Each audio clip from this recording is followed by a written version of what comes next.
prenons le temps d'apporter quelques réflexions économiques sur la situation actuelle que traverse l'Europe, notamment avec Ludovic Subran à mes côtés en plateau pour cette demi-heure, chef économiste du groupe Allianz. Bonjour et bienvenue Ludovic. Bonjour Grégoire. Merci beaucoup d'être là. Ce qui m'intéresse particulièrement, c'est cette histoire de policy mix, cet équilibre entre la politique fiscale budgétaire. Ne nous trompons pas, fiscal c'est le mot anglo-saxon, en français c'est budgétaire, et puis la politique... Surtout chez nous, on ne veut pas parler de fiscalité en ce moment. Oui, non mais il y a souvent effectivement un amalgame avec le terme anglo-saxon et la traduction littérale française et l'alliance qu'on peut faire avec la politique monétaire. On a, je le disais, voilà, les chiffres sont comptabilisés par différents instituts. Bruegel nous dit qu'on a déjà, les États européens ont déjà accommodé pour 400 milliards d'euros la facture énergétique des ménages, notamment des entreprises également. C'est plus de 2 points du PIB de la zone euro aujourd'hui. Goldman Sachs prévoit que la facture énergétique des ménages l'an prochain en Europe au plus haut pourra atteindre 2 trillions d'euros. C'est 10 points du PIB de la zone euro. Bref, on voit bien ce phénomène d'emballement et une politique budgétaire qui reste les vannes grandes ouvertes pour accommoder cette crise gazière en particulier et cette crise inflationniste en général. Et de l'autre côté, la BCE, plus déterminée que jamais dans un resserrement historique de sa politique monétaire. Je me demande quel type de résultats économiques et financiers est-ce qu'on peut attendre d'un tel policy mix qu'on constate aujourd'hui. On espère que ce sera un résultat plutôt positif. C'est-à-dire que derrière les mesures budgétaires, il y a l'idée d'éviter des pertes de pouvoir d'achat trop importantes et d'éviter des pertes de marge trop importantes. En gros, d'éviter faillite et chômage. Donc on est toujours dans un quoi qu'il en coûte, à part que celui-ci est budgétaire. L'équilibre entre les deux, je trouve, est la somme de deux déséquilibres. Vous parliez des montants en jeu. Nous, dès février, on alertait déjà, par exemple en France, sur le coût du bouclier budgétaire, du bouclier tarifaire, pardon, et on disait, attention, on sait faire mieux que ça. On peut cibler, tout le monde n'a pas besoin d'avoir des prix de l'énergie qui soient contrôlés. Et puis, on nous disait, non, c'est l'urgence, et puis de toute façon, ça ne va pas durer. Et maintenant, ça dure et on n'est plus dans l'urgence. Et je trouve qu'on fait toujours acte de paresse administrative. Je pense que dans un pays comme la France, avec les données qu'on a, mais de manière générale, en Europe, vous avez vu les Allemands qui ont annoncé encore 65 milliards, 100 milliards au total. Ouais. Je trouve que ça manque de cette idée de conditionner les transferts sociaux, de les cibler vers ceux qui en ont le plus besoin pour être plus généreux vers ceux-là. Donc, ça veut dire augmenter les minimums, les minima sociaux, etc., au lieu de donner des subventions à tout le monde. Et ça, je trouve que on va devoir se poser la question à un moment donné parce que le scénario un peu négatif, c'est qu'on retombe dans une insoutenabilité de notre dette additionnelle énergétique. Donc, si on veut accommoder l'ensemble de la... C'est 10 points de PIB. Oui. C'est 10 points de PIB. Il y a un moment, il va falloir avoir ce discours un peu churchillien. Ça va être un peu de sang et de larmes sur l'énergie. La bonne nouvelle, c'est que les ménages comme les entreprises ont encore de l'épargne. La mauvaise nouvelle, c'est que c'est devenu un cheval de bataille politique. C'est-à-dire on est dans l'économie politique, on n'est plus dans l'efficacité économique de la mesure budgétaire. Non. Il faut aider tout le monde, y compris les classes moyennes, parce qu'on a peur qu'elles viennent dans la rue. C'est un peu un syndrome post-traumatique des Gilets jaunes. Et puis, on a promis qu'on allait aider. Et donc, il y a cette espèce de put, c'est-à-dire cette espèce d'attente, un peu infinie du coup, que les États vont aider. Et donc, ça pose sur la partie budgétaire des tonnes de questions, puisqu'il y a des pays qui ont laissé filer les prix. On pense à l'Angleterre, mais en Allemagne, la facture énergétique a déjà triplé. En Italie, elle a déjà doublé. En France, on a décidé plus ou moins de la contenir. Et maintenant, on se rend compte que ça ne suffit pas. Et puis, sur le côté purement budgétaire, encore une fois, on est dans un environnement où il y a encore beaucoup de soutiens qui sont hérités de Covid et qui ne sont pas encore totalement épongés. Il y a une inertie de ce point de vue-là. Bien sûr, il y a encore les restes du plan de relance. Et puis, il y a, encore une fois, il y a le plan France 2030. Enfin, il y a énormément... La place, c'est pour ça qu'on parle souvent d'économie de guerre. La place de l'État dans les affaires du secteur privé est très importante. Et donc, c'est difficile de rembobiner toutes ces aides-là. Et de l'autre côté, on a des politiques monétaires, alors, notamment en Europe, qui doivent faire acte de crédibilité qui doivent resserrer, sachant que ça ne va pas faire baisser les prix à la pompe. Et donc, on est dans quelque chose que je trouve, Isabelle Schnabel a très bien résumé à Jackson Hole, c'est de dire, en fait, peu importe la source de l'inflation, l'idée, c'est qu'on augmente les taux de toute façon pour calmer les anticipations. Ouais. Et ça paraît, là aussi, très déséquilibré comme mesure. On peut le dire plus clairement, Ludovic. C'est Gilles Moët, que vous connaissez, votre homologue chez AXA. Merci de citer la concurrence. Il m'a apporté, je crois, l'explication la plus claire et la plus facile à comprendre derrière la stratégie de la BCE. 75 points de base, ça doit être vu comme un message clair aux différents partenaires sociaux européens. Oui, si vous allez trop loin dans ce phénomène de rattrapage salarial qui déborderait dans une boucle prix-salaire, je ne m'arrête pas à 75. C'est encore peut-être 50 demain et puis 50 encore après-demain. Oui, mais vous voyez, peut-être, moi je ne pense pas que ce soit ça, mais je pense que si c'est ça, on se fourre le doigt et le poignet dans l'œil. Pourquoi ? Parce que je ne pense pas que les partenaires sociaux soient guidés par des hausses de taux. Ils sont guidés par les mesures non salariales budgétaires qui calment la vindicte contre, qui calme l'idée, qui essaie d'éviter que les partenaires sociaux soient trop revendicatifs vis-à-vis des entreprises sur leur perte de pouvoir d'achat. Mais moi, je crois que le vrai sujet, c'est plutôt la croissance du chiffre d'affaires, les profits. C'est-à-dire que les partenaires sociaux, ils voient aussi que les entreprises ont très bien performé en bourse, un peu moins cette année, et du coup se disent, attendez, où est le partage de la valeur ajoutée ? Donc moi, je pense vraiment que le message de la BCE, c'est de dire, de toute façon, l'idée, c'est de calmer les anticipations pour éviter les boucles prix-salaire, même si, encore une fois, la partie budgétaire est très importante pour éviter ces boucles prix-salaire. Mais c'est surtout un message aussi de dire, cette fois-ci, on ne veut pas faire peut-être ce qu'on a fait pendant Covid, c'est-à-dire faire des mesures cash to debt, c'est-à-dire que lutter contre la crise énergétique dans l'économie réelle, ça ne peut pas se faire par un endettement infini et créer du coup les problèmes qu'on a, c'est-à-dire des bilans inflatés et puis une boucle, un cercle vicieux, État, entreprise et banque. Et donc, je crois que le message de la BCE, il est... Isabelle Schnabel a essayé de le rationaliser avec cette histoire des anticipations en disant on va faire ça pour demain et peu importe la source. Mais derrière, il y a deux messages politiques. Le premier, c'est qu'on ne peut pas éviter l'effet gravitationnel du dollar, on le voit déjà. Donc si la Fed monte, on est obligé de monter. Et le deuxième, c'est que c'est le moment aussi de faire un effort pour les pays de la zone euro qui sont les plus touchés par l'inflation parce que la politique budgétaire, on n'a pas fait assez. C'est pour ça que c'est deux déséquilibres. C'est-à-dire que ce que fait la politique monétaire aujourd'hui, c'est pas très orthodoxe. Même si les gens essaient de voir la fin de zéronomique, c'est-à-dire la fin des taux d'intérêt nominaux négatifs, la fin d'une fonction accommodante de la Banque centrale, la fin d'un put des banques centrales. Peut-être qu'il y a un retour à des choses qu'on a connues avant, on va dire 2008, mais il y a surtout pour moi un acte politique fort. Parce que de toute façon, il faut être honnête, ce qui aujourd'hui va jouer sur la partie demande de l'inflation, y compris le risque de boucle prix-salaire qu'on ne voit toujours pas, nulle part en Europe. Si on veut baisser les 15%, on va dire, qui sont dus à une forme de surchauffe en Europe, c'est pas en montant les taux, c'est en réduisant le QE. Ou alors en montant les taux bien plus que nécessaire si on était dans un régime normal d'inflation. Oui, mais dans le monde dans lequel on est aujourd'hui, où il y a encore des fins de queue de comète d'assouplissement quantitatif, de TLTRO, etc., je ne pense pas que les taux soient le parangon de la politique monétaire et des conditions monétaires et financières. D'ailleurs, quand vous regardez les conditions monétaires et financières en Europe, ce qui est le plus gros déterminant de leur resserrement, c'est la force du dollar. Et derrière la force du dollar, il y a clairement le différentiel de taux d'intérêt réel entre les États-Unis et l'Europe. C'est ce que vous disiez en introduction. Mais il y a aussi l'attractivité énergétique relative des États-Unis. Il y a aussi une politique budgétaire américaine qui a créé de l'inflation dans le monde entier. Parce qu'en fait, dans les 15% de surchauffe en Europe, il y a aussi un petit peu trop de politique budgétaire aux États-Unis. C'est l'argument Summers, etc. Ça crée. Les États-Unis ont créé un choc inflationniste dans le monde. Il y a bien sûr Poutine en envahissant l'Ukraine qui crée un choc inflationniste dans le monde et surtout en Europe. Mais il y a aussi, à mon avis, quelque chose qui vient de la surchauffe américaine. Et donc, je pense que la Banque centrale européenne, notamment, elle est prise un petit peu à son propre piège. C'est-à-dire qu'elle est obligée de faire quelque chose. La bonne nouvelle, c'est que pour l'instant, ça ne contribue pas négativement à la croissance, peut-être parce que tout le reste contribue beaucoup plus négativement à la croissance parce qu'on a une récession manufacturière. Elle va peut-être regagner des marges de manœuvre, c'est plutôt positif, mais ça ne résoudra pas cette inflation des chocs d'offres négatifs. Et le vrai sujet pour ce policy mix dans l'avenir, c'est est-ce qu'on est dans une économie de guerre Et donc, il faut peut-être un peu plus contrôler les prix. Il va y avoir la monétisation de la dette. Il va y avoir Mais des réallocations de capital. Qui va monétiser la dette demain? Est-ce que le marché... On le fait déjà. Il y a encore du QE. Et on fait déjà de la monétisation de dette aujourd'hui. Normalement.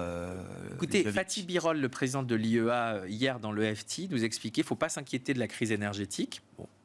Et un peu plus loin dans le papier, nous disait, d'ailleurs, si jamais il y avait vraiment un Gasmageddon, il suffirait que les banques centrales augmentent les taux courts et fassent du QE sur la partie longue de la courbe. Ça ressemble à du contrôle des spreads pour moi, ou ça ressemble à du contrôle des taux. Ce que la BCE a complètement écarté de ses options stratégiques. Si on est en économie de guerre, pour l'instant, quand on est en économie de guerre, et peut-être que le mécanisme ad hoc là, de resserrement des taux, ou du moins de contrôle des spreads, c'est un petit peu le début de ça. Et c'est ça, le vrai sujet qui se joue. La détermination de la BCE se heurtera à un moment à une forme de réalité. L'idée, c'est que, soit pour des raisons qui m'échappent, malheureusement je ne suis pas dans la tête de Poutine, mais soit on arrive, les prix de l'énergie restent élevés, on arrive à passer l'hiver, on fait assez de croissance, et puis ça, on renormalise. C'est-à-dire qu'on est moins dans ce qu'on voit aujourd'hui, qui est l'hyperexcitation, ce qu'on a vu déjà au printemps. Vous remarquerez qu'entre les deux, les gens sont partis en été, ça s'est pas trop mal passé. Ouais. Mais bon, il y a un côté de prophétie autoralisatrice sur la crise énergétique quand même, parce qu'on joue beaucoup à se faire peur, je trouve, même si il va nous manquer à horizon début 2023, 10%. Donc, est-ce qu'on fait des efforts sur la demande? Est-ce qu'on fait des efforts sur la substitution? Moi, je crois beaucoup au génie humain. Donc, je me dis qu'on peut pallier une partie. La capacité d'adaptation? Oui. Pas sous-estimer. Il y a quand même 30% de pertes en ligne sur tous les approvisionnements énergétiques. Et puis, on en reparlera. Il y a aussi des situations très différentes dans les pays de la zone euro. Et ça, c'est un sujet, à mon avis, d'économie politique très fort. Donc, soit c'est une récession qui est déjà là, peut-être, et qui est plutôt... qui est géré, qui est gérable, qui est lié à une question manufacturière, un peu moins de consommation, etc. Soit on va vers quelque chose de beaucoup plus grave, c'est-à-dire que et ça viendra de l'Allemagne certainement, c'est-à-dire que on a une récession prolongée et on a un retour pour les autres pays du coup d'une crise des dettes souveraines, c'est-à-dire qu'on a de nouveau une redite un peu de 2012 avec cet élément déclencheur qu'est la crise énergétique. Un manque d'action collective en Europe parce qu'on est cannibale sur l'approvisionnement énergétique, parce qu'on commence à se pointer du doigt sur les mesures de pouvoir d'achat, parce que. Et dans ces cas-là, oui, bien sûr, la BCE refera du QE. Peut-être que la BCE aura compris qu'il faudra des outils de contrôle des taux et on sera dans une économie de guerre. Et ça, aujourd'hui, ce scénario-là, il est quand même c'est pas le plus probable, mais il est très vraisemblable. Et donc, moi, je pense qu'il ne faut pas écarter, comme pendant Covid, on a sauvé la liquidité mondiale avec l'intervention des banques centrales. De la même façon, si on arrivait au pied du mur devant une situation où l'économie ne pourrait pas fonctionner, on ferait de la liquidité. Ça ne résoudrait pas l'approvisionnement, la rareté, etc. Mais ça aiderait à passer les quelques années qui nous resteraient pour avoir des sources d'approvisionnement énergétique alternatives, que ce soit du gaz liquéfié qui nous arrive de partout, que ce soit du renouvelable, etc. Et donc, je pense que c'est pas dans la boîte à outils aujourd'hui, mais ça pourrait l'être. Et donc voilà. Donc la façon pour regarder le policy mix aujourd'hui, c'est en effet, c'est un passage de relais. Le budgétaire doit faire plus que le monétaire, parce que le monétaire doit regagner des marges de manœuvre et que de toute façon, ça ne servirait à rien de continuer à mettre du crédit dans une économie qui est un peu plus contrainte. Mais si d'aventure le budgétaire ne fait pas assez ou qu'on commencerait à avoir du vrai stress là-dessus, je suis sûr que le monétaire reprendrait la main. Mais on a encore un peu de marge là sur le fiscal, moi, je pense budgétaire sur le budgétaire aujourd'hui, au niveau de taux qu'on a, c'est pas encore dramatique. C'est-à-dire qu'on a des... Le marché accepte l'idée d'un trade-off. OK, les États refont du déficit aujourd'hui, mais demain, il y a une trajectoire de correction crédible, ce qu'on n'a jamais eu. Marché c'est ça. Non, mais le marché a un price aujourd'hui, c'est pour ça qu'il est pas trop, qu'il dégueule pas trop en fait. Price qu'on aura une exception budgétaire et qu'on sera moins ayatolesque sur les 3%, etc. Donc le marché price tout sauf Schäuble, même si on entend de temps en temps des petits mouvements disant il faudrait quand même revenir à une forme d'orthodoxie, personne ne fait ça. Mais ce que le marché, ou la raison pour laquelle pour l'instant on n'a pas quand même une plus grosse crise, c'est parce qu'on se dit que si on arrive à transformer les dépenses nationales et européennes vers quelque chose de productif et de qualité, c'est-à-dire si on arrête de dépenser de faire du quoi qu'il en coûte, à absorber les factures énergétiques de façon un peu bête, parce qu'en fait, ça nous coûte beaucoup d'argent et ça ne résout pas vraiment le problème. Là, on va vers quelque chose d'utile. Ce qui doit se réfléchir aujourd'hui en Europe, je sais qu'il y a un meeting des ministres de l'énergie là, le 9 septembre, c'est cette réforme du marché de l'électricité, le marché de l'électricité aujourd'hui, il avait un rôle à jouer sur la décarbonation, etc. Aujourd'hui, l'indexation du prix de l'électricité sur la source énergétique la plus chère, c'est débile. Mais là, le but, c'est de caper à 200 € le mégawattheure l'électricité qui n'est pas produite depuis le gaz. Le but, quand même, ultime, c'est d'éviter une implosion de l'Europe de l'énergie. Parce qu'aujourd'hui, les industriels français, ils aimeraient juste qu'on payait leur énergie au marginal en France. Parce que ça coûterait 3 fois moins cher que ce que devraient payer les Allemands. Pire que ça, Ludovic, c'est pas la France. J'ai écrit ce matin là sur Twitter, c'est la revanche des pigs. Regardez l'infographie du Financial Times. Portugal, Espagne, 0 dépendance au gaz russe. Irlande, qui était dans les pigs, 0 dépendance au gaz russe. Grèce, quasiment 0. Et l'Italie, avec des efforts spectaculaires, est en train de tendre vers 0 dépendance au gaz russe. Bien sûr. Et donc, le premier but, à mon avis, ce qu'on ne dit pas assez, c'est qu'on est en train de faire un élan de solidarité majeur pour... avant, il y avait un peu les buveurs de bière, les buveurs de vin. Aujourd'hui, je pense que c'est plus... Ou le nord, le sud. Aujourd'hui, c'est l'ouest, l'est. En fait, le problème, c'est l'est de l'Europe. Donc, on est en train d'essayer de faire un effort majeur qui commence à nous coûter très très cher. Et donc l'Espagne, depuis mars, l'Espagne dit arrêtons la bêtise de cette indication de prix de l'électricité sur l'hydrocarbure le plus cher, parce que c'est quand même, on est obligé de refaire la redistribution derrière. Nous, on le paye très cher, etc. Donc il y a ça à faire. 2, il va falloir se poser la question des ressources communes, du budget commun de Next Generation EU. Et 2, ce qu'on met dans chaque pays sur des subventions aux classes moyennes parce qu'on veut en faire et comment on les cible, c'est-à-dire un petit peu de cadrage de politique budgétaire efficace, ça pourrait être malin. Et 3, refaire de l'investissement majeur dans les énergies renouvelables, etc. Parce qu'encore aujourd'hui, même si en Allemagne, je crois que Olaf Scholz à Evian le week-end dernier rassurait sur le fait que les terminaux de gaz liquéfié qui auraient dû prendre 3 ans pour être finis, tout ça va être fini en janvier. Mais ça ne suffit pas. Mais non. Et donc l'idée, c'est aujourd'hui, moi je suis très surpris qu'on n'ait pas un peu un accord de principe sur le fait qu'il faut refaire de l'investissement, peut-être via de la dette, pour ce vrai verdissement, cette vraie indépendance énergétique. Et ça peut être résolu en Europe, puisque le choc est covariant. Mais encore une fois, il y a cette hiérarchie politique et économique, c'est-à-dire il faut, se mettre d'accord sur l'exceptionnel et donc ce marché de l'énergie. 2, se mettre d'accord sur arrêter de faire n'importe quoi avec des subventions non ciblées. Et 3, arriver à faire décoller des produits, des projets d'investissement dans le vert.